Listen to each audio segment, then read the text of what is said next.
Tindakan tegas Menteri Koperasi dan UKM Teten Mas Duki yang berencana memanggil salah satu platform e-commerce terbesar di Indonesia terkait barang murah dari Tiongkok menuai dukungan dari berbagai pihak.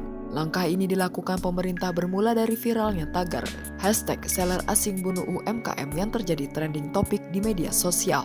Viralnya tagar itu berawal dari percakapan beberapa penggiat media sosial yang membahas importir asing bernama Mr. Hu yang berjualan di marketplace Shopee.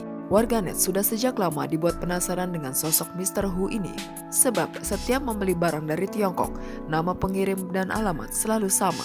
Masalah besarnya adalah dia kerap memasang harga yang terlampau murah sehingga diyakini dapat membunuh UMKM Indonesia.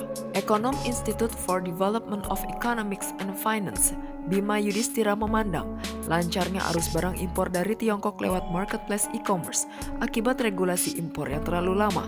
Menurutnya, beberapa faktor yang membuat barang impor Cina naik tajam adalah perusahaan e-commerce di Indonesia sebagian besar terafiliasi dengan grup perusahaan yang ada di Cina. Memang strategi dari pebisnis Cina untuk mengakuisisi e-commerce di Indonesia kemudian dijadikan channel distribusi produk asal Cina, kata Bima kepada kontan.co.id Jumat 19 Februari.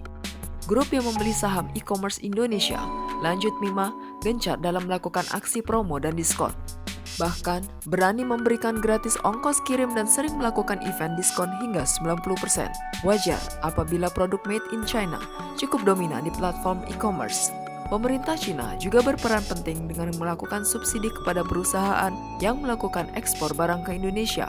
Kata Bima, di negeri tirai bambu ada sebuah tempat yang bernama Taobao Village, yakni kampung UMKM yang memproduksi barang dan menjual secara online. Di kampung UMKM itu, pemerintah Cina memberikan subsidi mulai dari pajak, sertifikasi, dan bea ekspor. Di sini kita kalah. Kalau barang impor dominan di e-commerce jelas akan memukul produsen lokal. UMKM lokal kalah bersaing dan akhirnya gulung tikar, tegas Bima.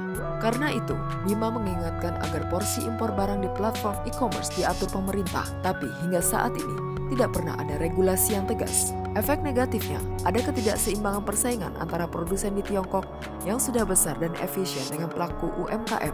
Praktik ini lama-kelamaan akan semakin menggerus pangsa pasar UMKM lokal yang saat ini pun sangat rendah.